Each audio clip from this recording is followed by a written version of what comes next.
Hey everyone! In today's episode of Problem Solving in Action, I talked to Chris Plouff about how GVSU adapted to the COVID-19 pandemic. What kind of work do you do? What's your position at the university? Sure.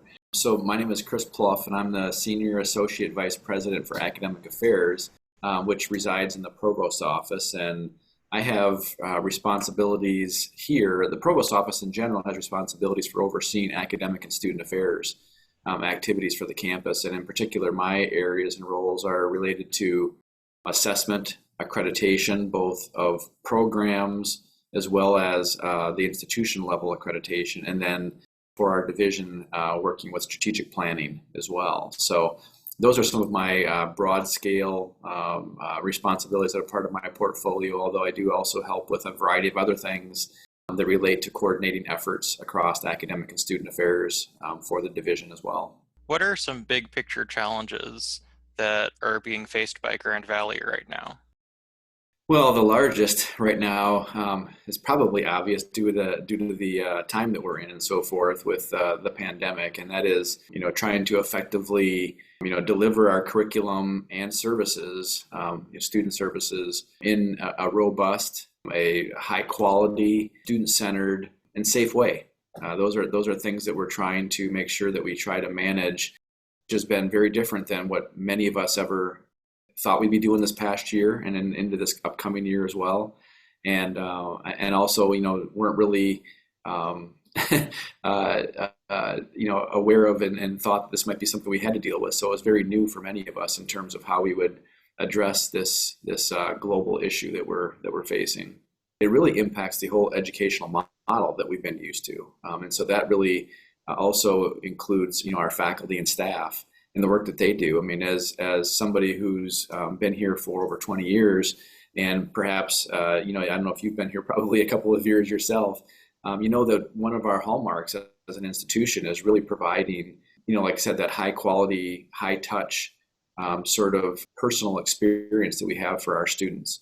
That's both academically and co-curricularly with our services. And so having to transition to an environment that is predominantly remote, even though it isn't all remote, over the past 12 months has been a big shift, and one that was a large undertaking from a broad scale of people across the institution. And that means everybody had to move, right, in terms of where they were and how they were approaching their daily lives as it related to their educational training and delivery of those educational pieces as well. So we had to do some quick movement to make sure that our faculty were all had all the right technology and pieces in place in order to be effective in their teaching.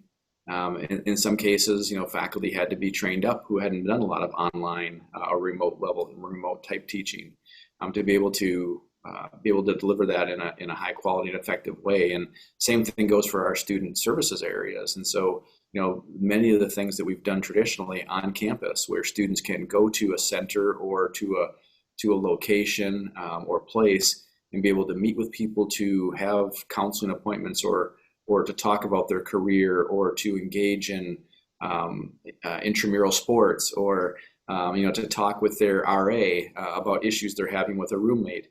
Whatever those things might be, those things all had to change, fairly quickly with the pandemic.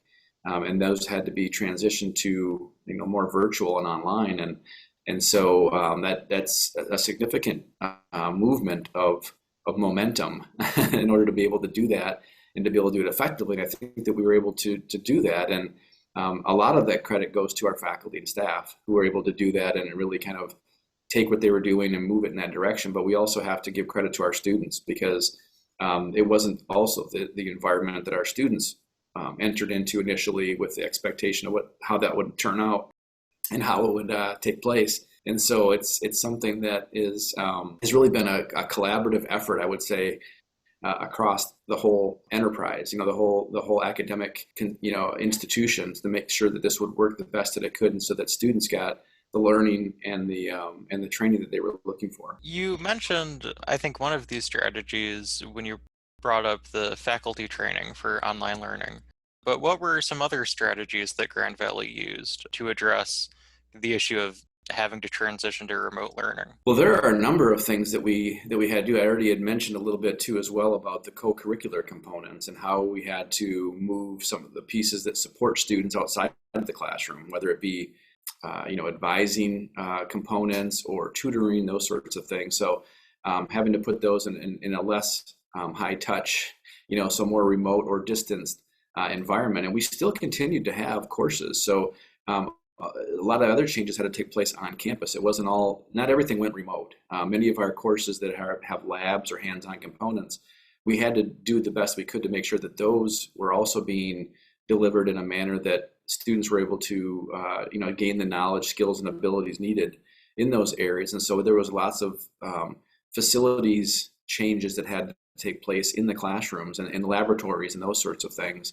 In our computer labs, all those sorts of areas where students may congregate in larger numbers, we had to do social distancing, which meant sometimes changing out some of the actual physical components of a room in order for students to do that, impacting the way that students were able to engage within those settings, not just with the actual physical pieces of equipment or furniture in the rooms, but also with the way that rooms were opened and closed, and ability for students and faculty alike to be able to interact in a way that didn't endanger them and kept everyone safe.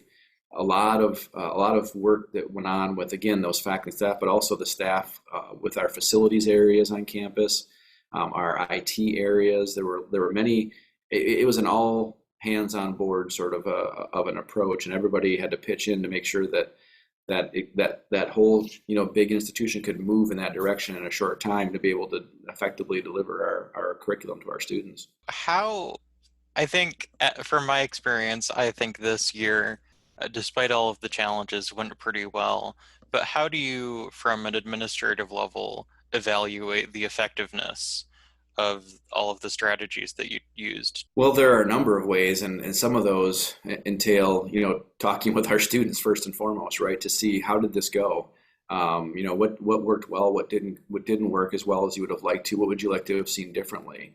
That takes place, in our post course reviews and evaluations, as well as outreach that we do through our central administration to our students in different capacities as well. But that also means reaching out to our faculty and our staff, both to get their perspective on what worked and what didn't work as well. Because quite frankly, it was a quick turnaround, and so if this was planned in a more long-term manner, certainly we could have done things somewhat differently, but there wasn't that luxury to be able to do that. And so, some of that, for instance, as an example, training of faculty in online learning environments or remote learning environments, certainly can do additional and more robust training there, and we plan to do that. We've learned a lot of things through this process, right? So, now that we've been, almost all of us really forced to have to engage in this sort of environment. We now all have the knowledge of, again, what works and what doesn't work, and what can we do differently now. And so we're looking at that to say, how can we better serve even than we did before? We were very proud of where we were at and how we were serving our students and supporting our faculty and staff and the work that they do. But now we have even a different perspective on that to know, how is it that we can do this differently? There are learners that we know that we've now been able to reach that we probably were not reaching effectively before, because we were predominantly a face-to-face, in-person institution. And that's always going to be our hallmark. That's always going to be where we see our primary focus. But we do know that there are other learners out there who actually benefited from the switch that we had to do, because there were more options for either hybrid or online learning that maybe they didn't have access to before. And so you might think of, adult learners or other non-traditional type learners, those who don't just come directly from high school and matriculate into the university and go directly into a program. Somebody who might be working part-time or full-time, parents, former military personnel who are coming back to be additionally trained and so forth.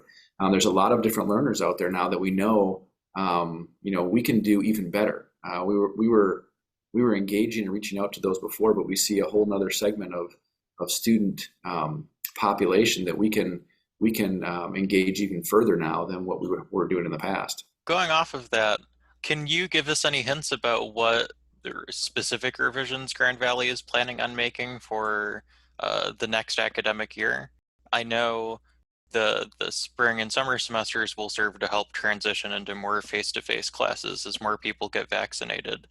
But what other changes can we expect as things go forward? Well, some of the things that you may have noticed that while we were in the pandemic here, in more full force pandemic mode the last year, you saw a lot more outdoor activities that took place. So you saw tents around campus and so forth. You saw other outdoor venues that were being used in new and different ways for educational opportunities. We'll probably continue to do that because it's just, as we know, it's in these kind of environments, it's a safer environment because of the airflow and everything else in the outdoors. And so you'll see more of that. But we certainly, as you already hinted to, we do need to get back to more of our face-to-face, teaching and learning environments that that we really didn't have as much of this past year. We know that that's of primary interest to many of our students, but we also know that, as I mentioned, we've learned about more opportunities and interests in some of those online hybrid environments, and so I think moving forward, you'll see more of that. How much more? We're still trying to figure out what makes the most sense for us as Grand Valley.